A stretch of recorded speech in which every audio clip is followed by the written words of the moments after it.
We're continuing along in Maseches Chagiga, the very first DAF.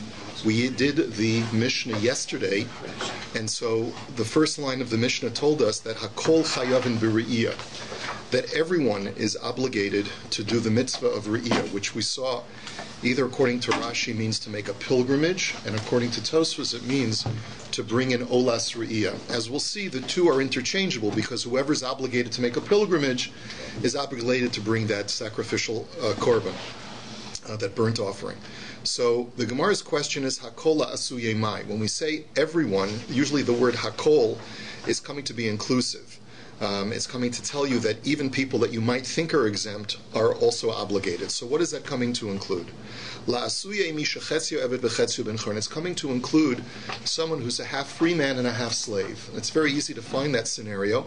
If you have a man who dies and he leaves an Eved Kanani as part of his estate, so that slave gets passed down as an inheritance together with all of his chattel and real estate. Two brothers, Shimon and Levi, inherited. The benevolent son Ruvain frees the slave or his portion of the slave, and Shimon retains his ownership of the slave, and this person is therefore half slave, half free man. We'll see how to deal with that person in just a second. But the answer is that when it says that everyone is obligated, it's coming to tell me that even though a full slave is patur from Re'iyah, but someone who's half and half is chayiv in Re'iyah. So Ula Ravina da Amar Misha Chetzev V'Chetzev Ben Chorin patur min HaRe'iyah Kol La'asuyei Mai. But wait a minute, we know that Ravina had paskined that a person who's half and half is exempt from Re'iyah. So according to Ravina's understanding of the halacha, then the Mishnah can't be coming to tell me that he's chayiv. So who then is, what is the word hakol coming to teach according to Ravina? La'asuyei chiger b'yom rishon v'nispashit b'yom sheni. The answer is it's coming to include a person who was physically unable to walk. He was handicapped on the day one of Yantiv, but by day two he's able to walk. Now we learned in our Mishnah that if you're physically handicapped and you can't walk, you're patur from Re'iyah, you can't make the pilgrimage. But let's say this person was only that way on day one. Day two he has an amazing recovery, he's able to walk again. So according to the halacha, therefore the Mishnah is telling me that on day two he's got to make the pilgrimage. The Gemara now says, Hanich l'man do'amar kulan tashlumin zelazeh, elo l'man do'amar kulan tashlumin derishon hakola asuyei mai.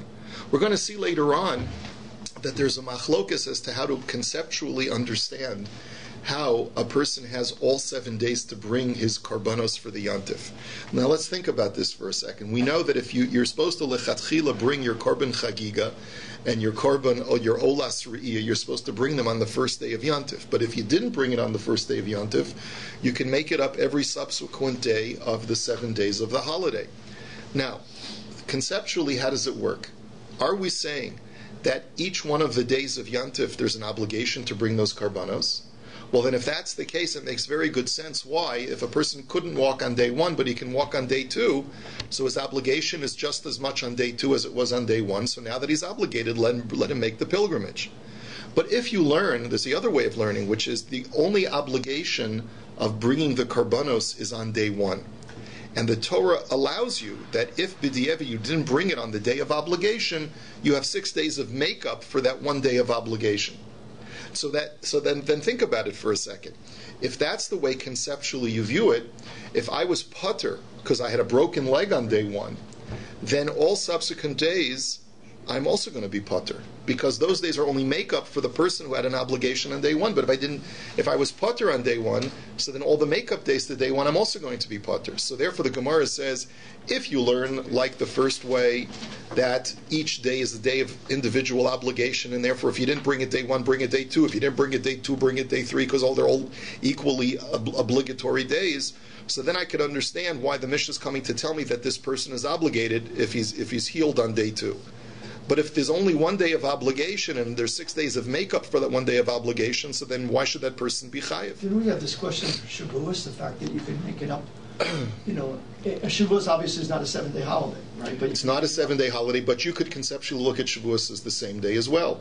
Is it 7 days of obligatory korban because you're there in Yerushalayim anyway, or are they all make-up days for the 1 day of Shavuos? It's a good ha'ara. We'll have to maybe look at it more carefully when we see the machlokas inside. This assumes that the guy is in Yerushalayim, because if he's up north somewhere and he's better by day two, he's not gonna Why not? Make it in time. Well, he might not make it in time, but Second or third day. yeah, but maybe he could make it by day 3 or 4. And obviously he'd have to be able to make it in time to be able to get there by the end. So the Gemara now says, so therefore, according to that opinion that says he's pater, lasuye mai, then what is the word hakol coming to tell me? Lasuye suma be'echas me'enav udaloki haitana. So you must conclude it's coming to tell me that even a person who's partially blind, he's blind in one eye and sighted in the other eye, that we know that this is a controversy. We know that there are some people who say that he's pater, but this mission is telling me not like that Tana. Now, what Tana holds that you're pater if you're blind in one eye? The Tanya Yochanan ben Dahavai Omer Mishum Reb Yehuda. Yochanan ben Dahavai says in the name of Reb Yehuda, Suma be'echas me'enav pater min hariyah. That if a person's blind in one eye, he's pater from the pilgrimage. Shene'amar Yir'eh Yera'eh. Now, the Torah says, Shalosh pe'amim bashana, 3 times a year, Yera'eh kol zuchurecha, that all of your males should be seen in Jerusalem. So, but when you look at the pasuk without nikudot, the word looks like Yir'eh. So it's written as Yir'eh, but it's pronounced as Yera'eh. So therefore, we're connecting seeing with being seen. Yireh means to see. Yera'eh means to be seen in the nif'al, in the passive. So kederech sheba liros, kach ba leiraos. That just like, and this is the way Rashi learns, just like Hashem comes to see you, you also have to be seen by Hashem. Ma liros b'shtei einav, af leiraos b'shtei einav. That just like God figuratively sees you fully with both eyes, is as it were, that God sees you as a person sees with 2 eyes, fully sighted, so too you have to be fully sighted in order to fulfill this mitzvah. And if you're not fully sighted because you're blind in one eye, then you're exempt from this mitzvah. That's what this brisa holds, and what the Gemara is telling me is the word hakol is telling me don't learn like that brisa, but rather if you're even partially sighted, you're still obligated. The iba is saying, I'll give you another answer. La'olam kida amri me'ikara. Really, I'll tell you that hakol is coming to teach me that a person who's half slave, half free man is obligated in the mitzvah of re'iyah. What about Ravina's statement that he's pater? Ravina, lo kasha, that's not a problem, because kan commissioner rishona, kan commissioner achrona. That really what Ravina was commenting on when he said that a person who's half and half is pater was commenting on an earlier psak halacha, which was later recanted. And what Ravina was saying is that based on that earlier halacha, a half and half person would be pater, but according to our Mishnah, which is after the recanting of that halacha, a person who's half and half is chayiv, and that's what our Mishnah is telling me. Now, what is this idea of recanting? Let's look at the story. Ditnan mishachetzio eved v'chetzio ben chorin oved es rabo yom echad ves atzma yom echad divrei Beis Hillel. We have a machlokes Beis Shammai and Beis Hillel. Beis Hillel say that if a person's half and half, so then he's got to alternate days. One day he works for his master, the next day he's on his own, and he's his own free man. The following day he works for his master, and so on, alternating days. And that's only fair, says Beis Hillel. But Beis Shammai, Amr lahem Beis Shammai, takantem es rabo ves atzmo lo takantem. Beis Shammai says, I'm not satisfied with that solution. You've helped to rectify a solution for his master that he gets him every other day. But what about this guy in his personal life? He's nishtahin nishtaher, as we say in French. Lisa shivcheinu yochel. He can't marry a slave woman, right? Why? Because he's half free. He can't marry a free woman. He can't marry a regular Jewess because he's half slave. So livtil, so he'll remain a bachelor his whole life and not get married. The whole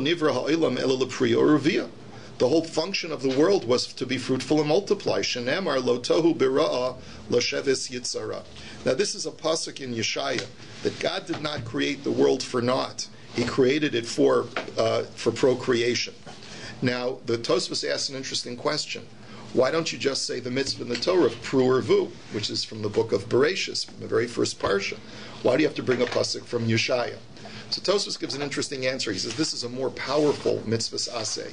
It's a more powerful commandment than the commandment of pru or vu. Now he doesn't really explain it. I'll conjecture my own understanding of Tosfos, and that is the mitzvah of pru or vu is said to the individual human being, but it doesn't tell you God's objective. This pasuk tells you that the whole underlying premise of God's creation of the world is for procreation. So therefore, it's a much more compelling argument. It's one thing to say that God gave me an individual mitzvah, but to now analyze God's whole objective in creation and to say that it was for procreation, man, that's really powerful. That's a much more powerful mandate. How can we possibly allow this fellow? If it was a personal mitzvah, okay, maybe we could say, Ones Rachmana Patre, he's potter. But how can we allow him not to fulfill his whole purpose in creation? That's a more powerful statement. So Elam ibnei tikun ha'olam kofinis rabo va'osa osa ben chorin v'kosiv lo shtar al chatzi damav. So rather, Beis Shammai has a solution. He says, listen, we have to coerce Shimon, who's the master over half of his life, and we tell him, listen, emancipate him, and then, but we'll make sure that you get a promissory note that states that this freed slave owes you the money for his freedom. Notice, whatever it would cost to buy half a slave, he owes you. He'll have a debt to you. But at least we're going to force you to free him. You can't say, no, I don't want to free him and I don't want the money. No, you have to free him. He'll write you an IOU that he owes you whatever he owes you for the freeing, and then he'll have his own life back. And then the Gemara says, "V'chazru Beis Hillel lahorus k'divrei Beis Shammai." And when Beis Hillel heard Beis Shammai's argument, they later recanted, and they assented to Beis Shammai's position. So therefore, going back to Ravina who said that a person who's half and half is parter from Re'iyah, was learning like the original position of Beis Hillel, who say that he's taka half and half, and therefore since he's half slave, the half slave part of him makes him parter from Re'iyah. But once the halacha changed, that Beis Hillel recanted to go like Beis Shammai, then even before the master frees him, we view him as a fully emancipated person, because in anticipation of his being emancipated, and therefore he's chayiv in re'iyah, and even Ravina agrees that that's the final halacha. And therefore the Mishnah stands as hakol, everyone's obligated, including a half and half person who's waiting to be emancipated. Now let's go to the next part of the Mishnah. Chutz mecheresh shoyta v'katan. We said that everyone's obligated except for, and the first three on the list were cheresh, shota, and katan. Cheresh is a deaf mute, we had said. Shota is a person who's mentally unsound, and a katan is a child. So these are all people who, what do they share in common? They have intellectual limitations, which makes them patur from this mitzvah. Katani cheresh domida shota v'katan. That's the Gemara's observation. Cheresh is in the same list as a shota and a katan. Ma shota v'katan d'lav b'nei deya. Av cheresh d'lav bardeya. That's the reason why a cheresh is also exempt, because just like a shota and a katan have mental limitations, the cheresh also has mental limitations because of his inability to hear or to speak. He cannot intake information, he cannot communicate information, and therefore we assume, even though his IQ may be superior, but because he's not educable, therefore he's not considered to be part of the intellectual community, and therefore he's patur from this mitzvah. So the Komash Malon Kiditnan, and it's coming to teach us, as we learned in the Mishnah, Cheresh shedibru chachamim b'chol makom she'eno shomeya ve'eno medaber. That any time the word cheresh appears in the Mishnah, it's referring to, now the word cheresh has dual meanings. The word cheresh can mean someone who's stam just deaf, but he could speak, but it could also be referring to a person who's both deaf and mute. And what we're learning here is that the word cheresh here means both. And that's a confirmation of the Bryce of the Mishnah that says that anytime you find the word cheresh in the Mishnah, without any qualification, it means deaf and mute. Ha-medaber ve'eno shomer, shomer ve'eno medaber chayev. But it sounds, therefore, that if a person can speak even though he's deaf, or if he can hear even though he's mute, then he would be obligated in the mitzvah of re'iyah, because the only person who's patur is the cheresh who can neither intake nor give out information.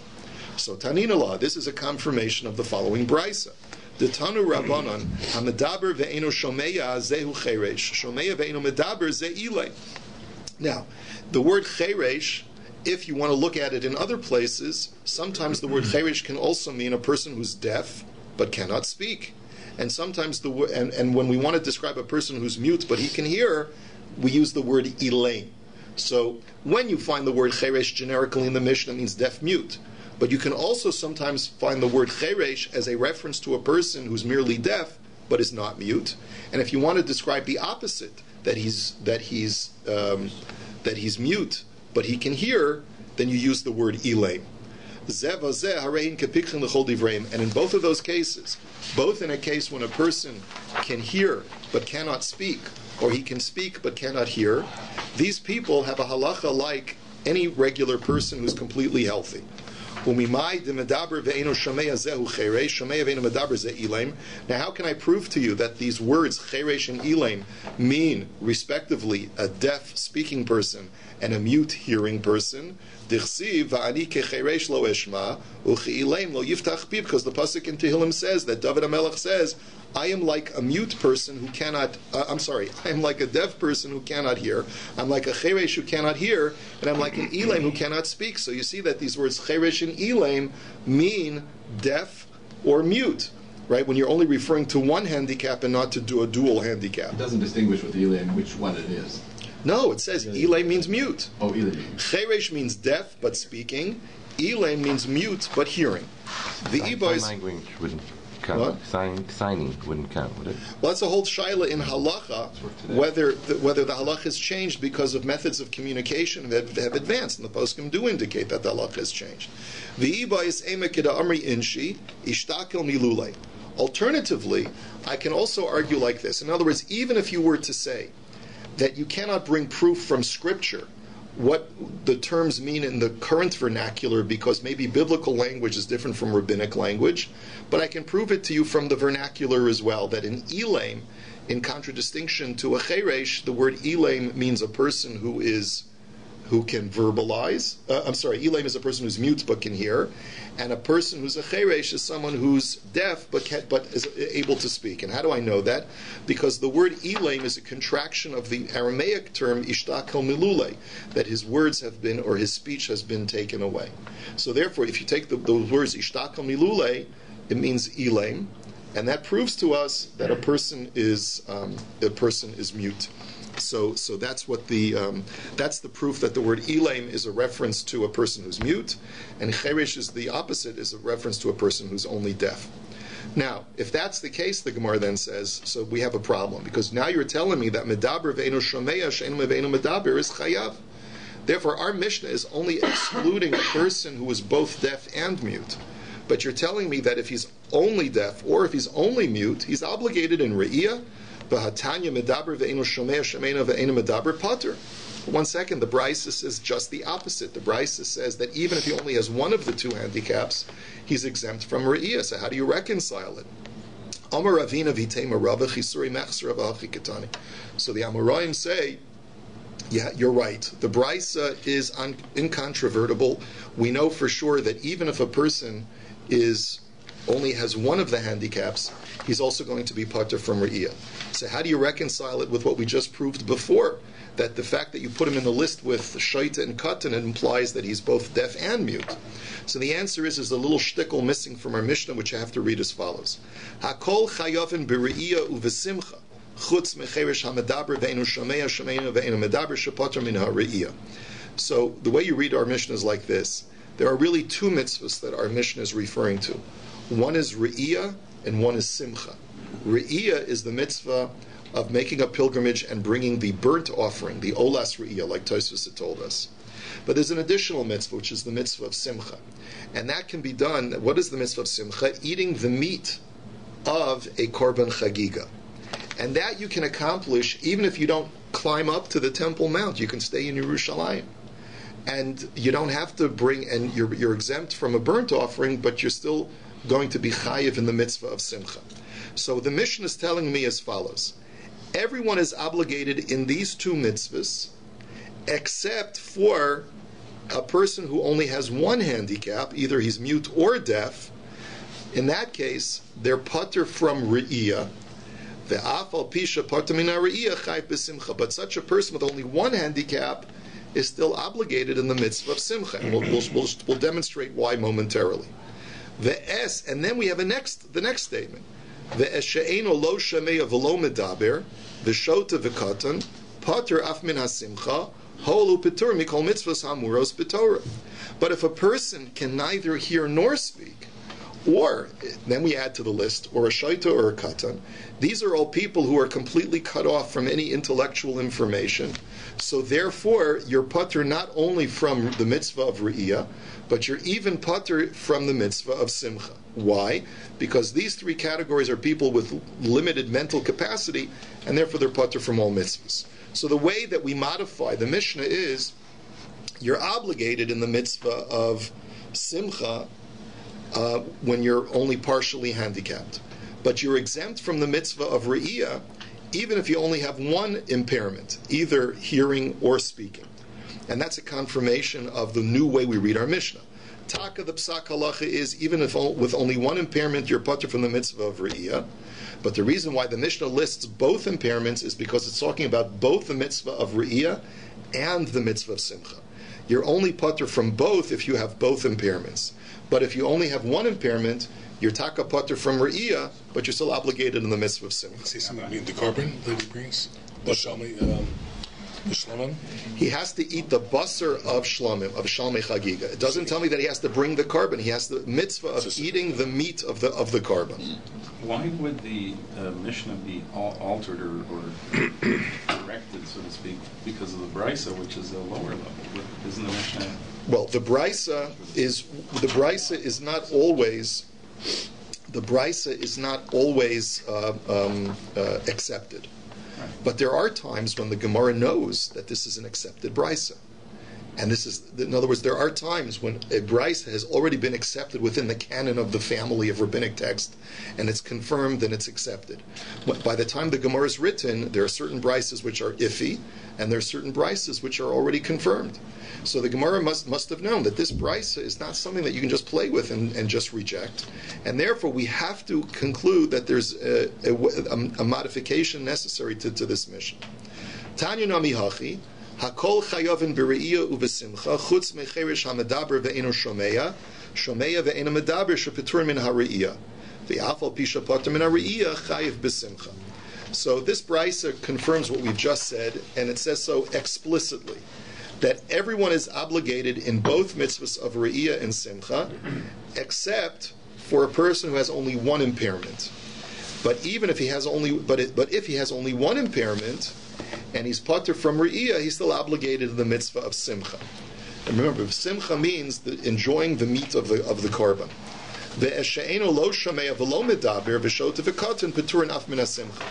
But if he has both impairments, he's on the same list, on the same level as a shota and a katan, and therefore he's patur from not only the mitzvah of re'iyah, but also from the mitzvah of simcha. Holu patur mikol mitzvahs amuras b'torah, since he's exempt from all mitzvahs in the Torah. So now the Gemara asks the question: so what's the difference? I don't understand.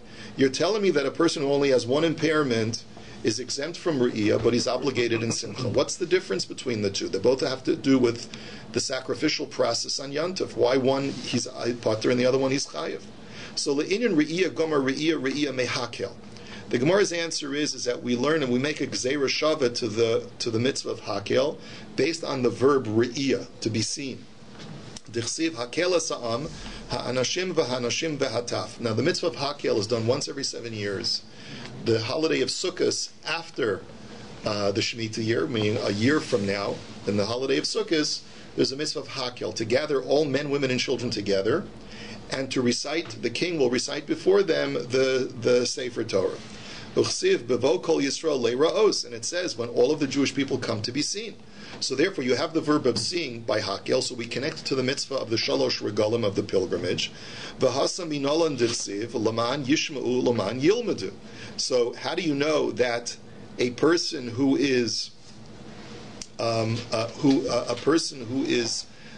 either not who is either deaf or mute is pater from the mitzvah of hakel? Because it says in order for them to hear and in order for them to learn. The Tanya and the Brisa clarifies, Laman yishma'u prat l'medaber ve'enu shomeya, u'laman yilmadu prat l'shomeya ve'enu medaber. The Brisa says, in order that they should hear, excludes someone who's deaf even if he can speak, and in order for them to learn, exempts a person who is mute even though he can hear. So the Gemara says, I understand the first part. If you can't hear, the Torah says you have to be able to hear. If you can't hear, you're exempt. But what are you telling me? If you can't speak, then you're not able to learn? Because Laman Yilmadu means you have to be able to learn. So if you can't speak, you're not able to learn. What does that mean? Remember lo mishtoi lo gomar? You mean to tell me that if a person can't speak, he's incapable of education? V'hahano trei ilmi dehava b'shevavusei de Rebbe b'nei Barati de Rabbi Yochanan ben Gudgeda.